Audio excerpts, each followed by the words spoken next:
Nag-collapse ang depensa ni Nikola Jokic mga idol sa final play sa labang ito laban sa Team France. Lumamang na sila ng 1 puntos mga idol pero hindi bumalik itong si Nikola Jokic at yung kanyang mga kasamahan para dumepensa at nagkaroon po ng fast break layup ang Team France na siyang nagpalamang sa kanila. Isa po itong malaking leksyon para kay Nikola Jokic at sa kanyang mga kasamahan na dapat maging focus sila sa pagdepensa. Kaya pa naman sana ni Nikola Jokic mga idol pero nahirapan sila.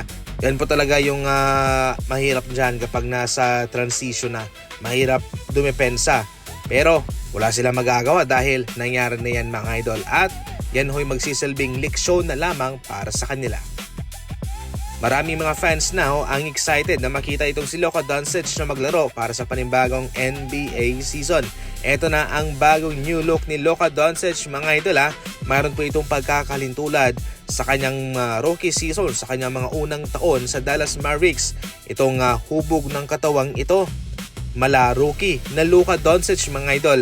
At yung buhok niya bago po ito. Hindi ito yung typical o normal na hairstyle ni Luka Doncic. Ginawa niya ito para syempre bagong mukha, bagong simula para sa kanyang team na Los Angeles Lakers. Dito nga ho mga idol ay nag-workout sila, nagpa-practice sila ng kanyang mga kasama. Ito po yung isa sa mga paraan para makabisado nila yung connection nila sa isa't isa at kanilang matrabaho yung kanilang mga chemistry sa isa't isa. First time po itong mangyari para sa Los Angeles Lakers na pagkatapos ng maraming taon ay wala na silang LeBron James na kasama. Napaka-importante po ng presensya ni LeBron James sa looban.